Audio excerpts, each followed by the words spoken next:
السلام ورحمة الله أصحابتي سيتين طبعا قصتان oo laba beri ka hor aan soo geliyay oo nin Kuwaiti aan u jawaabayay way halkan qofka walaalkeena markuu wuxuu qoray soo turjuma abaayo okay bas soo turjumaya hadda qisada daan isoo kaba dabcan ninka mu'arrikh Kuwaiti way la yaqaan oo ninka marka waa daawadaa YouTube xalaqooyin buu leeyahay TikTokna waa safxadiisa asal marka TikTokda wuxuu ku joogaa inuu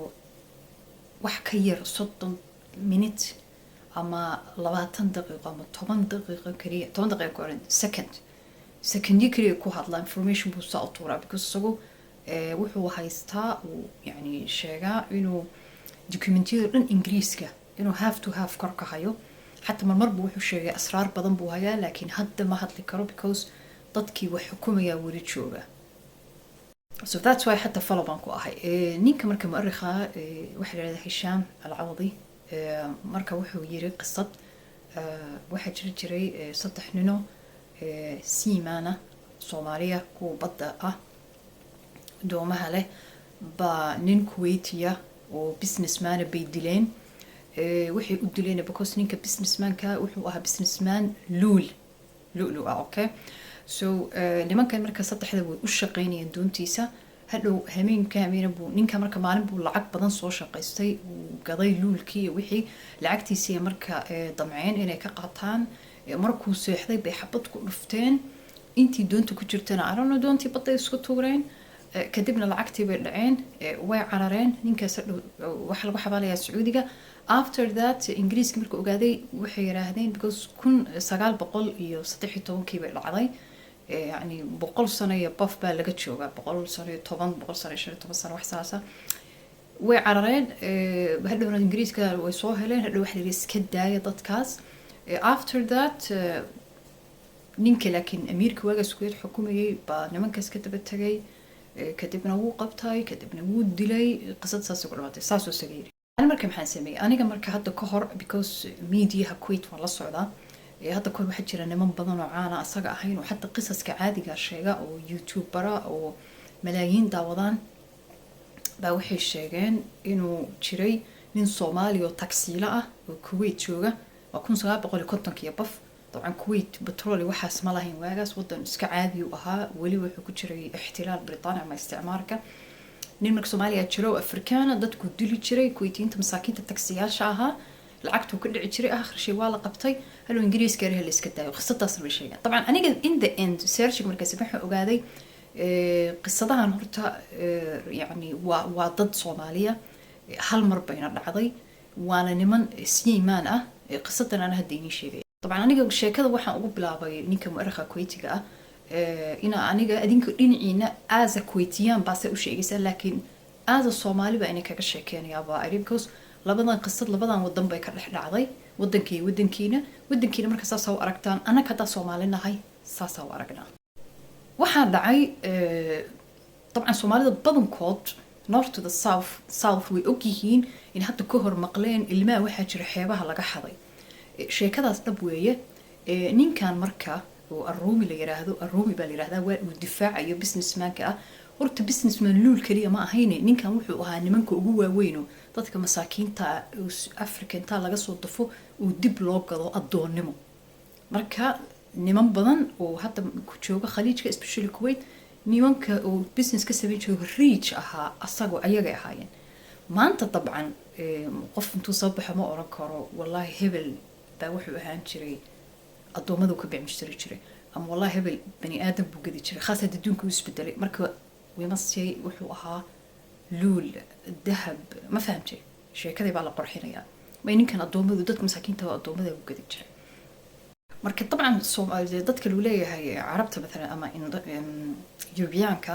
badankood dadka masaakiinta la soo qaadan jiro dabcan dad xor weey al fikra adoomada nii sheegayo waa qof xor beertiisa jooga xeebtiisa jooga la xaday hadhowna way gadan saasina silsilada guri shaabuug bilan khasab baa loo galaya that is meeshan qof intay dagaal soo galeen oo hadhow qof soo afdu ma jirto waxaas okay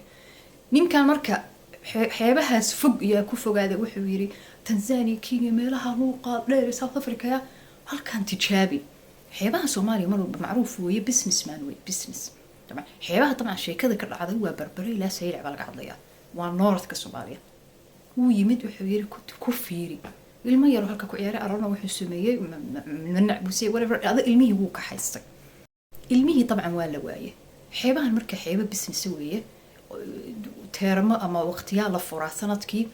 doon walba iyo meeshay ka timid iyo meeshay u socotay waxay wado iyo waxay qaadanayso everything wuu qoran yahay marka waxaa la ogaaday ninkan inuu iska baxayso dad salaamin after waqti kadib dadka ilmahoodii oo badankood xeebaha deganaa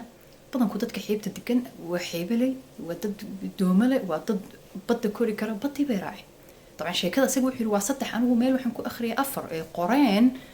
dad oo ninkaas oo Ruby la oranaya kuwa hadda yani int ilmihii sii dhalay generationkii saddexaad ayaa laga hadlay ninkan waa la daba tagay doontiisii waa la soo qabtay waa la dilay asagay xataa waxaa la dilay mid walaalkiisa isma sheegaan midina adeerkiisana dhaawac buu noqday doontuna sida la sheegayo look to the details aan keenay okay ninka cuntada karin jiray Ciraaqi buu ahaa ninka doonta wadana wuxuu cumaani ayaga marka waxay ku leeyihiin inuu nimankan Soomaalida ma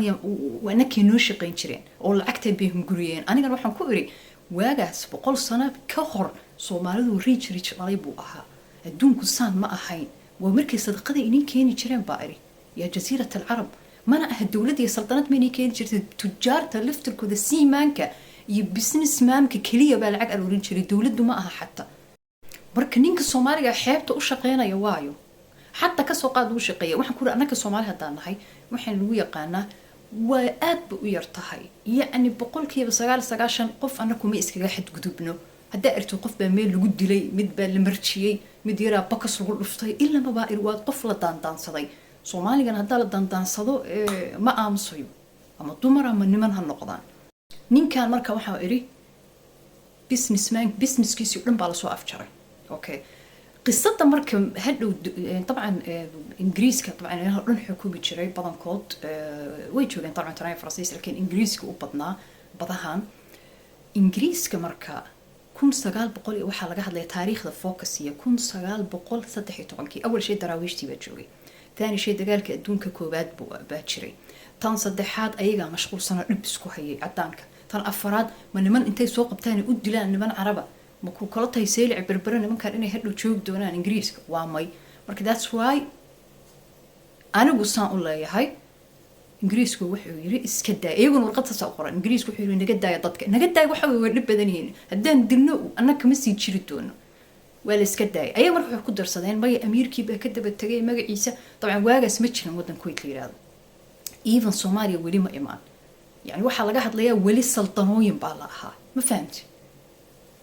dad baa marka ila murmay caraba meesha ku jiray dabcan waxa ku jiray kuwa Sacuudiyiin dabcan waxay ka xumaadeen arshan waaga Soomaalida wax siin jirtay waa run jasiir carabto dhanna ana ka siin jirnay mid Kuwaitiina markay ila doodo loo yiri qisadaada wax ka jirta mala waa been ninkaas wuxuu galay mala nin maskiin oo waa ka video marka waxaan hayay nin oo yani asalkiisu Kuwaiti laakiin Afrikaana oo runta sheegay uu yiri anaka waxaana keenay oo business naga sameeyay soo afduubi jiray wuxuu ahaa Roomi marka ninka madow aad arkaysaan ساس ومدعودي أنا قلنا كر وحن كقري نين كرومي قصدي صوت أنا وحوها نين ضدك كبيع مشترى صومالي دينا مركو كو همية ويروي وان تراي أو هالمر وصاص صومالي وطابتي أصدق يقولون وعلى لك عي والد دلي ما أنت سقدم بيسدومة إن اللي مدان صوماليا بسنس كي صوت أنا هالكاسو كبر براي ما فهمتي بني يعني حتى ويسيف إيس أفريقيا ربع سيف كرينا إنا ضد مساكين لقاتوا لقضوا marka meeshan waxa laga xishoonayaa saaxiibayaal in la yiraahdo niman Soomaaliya okay baan nin dhanoo business oo millionaire oo landheera ah oo sanka ka hadlayay oo macal royal family waagaas wadamada joogay ka baqi jireen ama ka dambeeyay bay Soomaalidu qaatay buu wariyam saasatay dhac uu dilay intaas marka la diidaya طبعا maanta situation joogo hatta ninka mu'arikha qasadahan uu ogyahay laakiin ma soo saari karo just one corner marka alxamdulillah dad hatta caraba jira oo qasada yiri waa run والسودان والتشاد الجيريان ضد كلو حتى إريتريان وإحنا هذا نكون قصة لنا عاقان صدقني so that is شيء كذو ننصح حبير مركواسا سوري نانا نكون راضي هاوش الله السعودة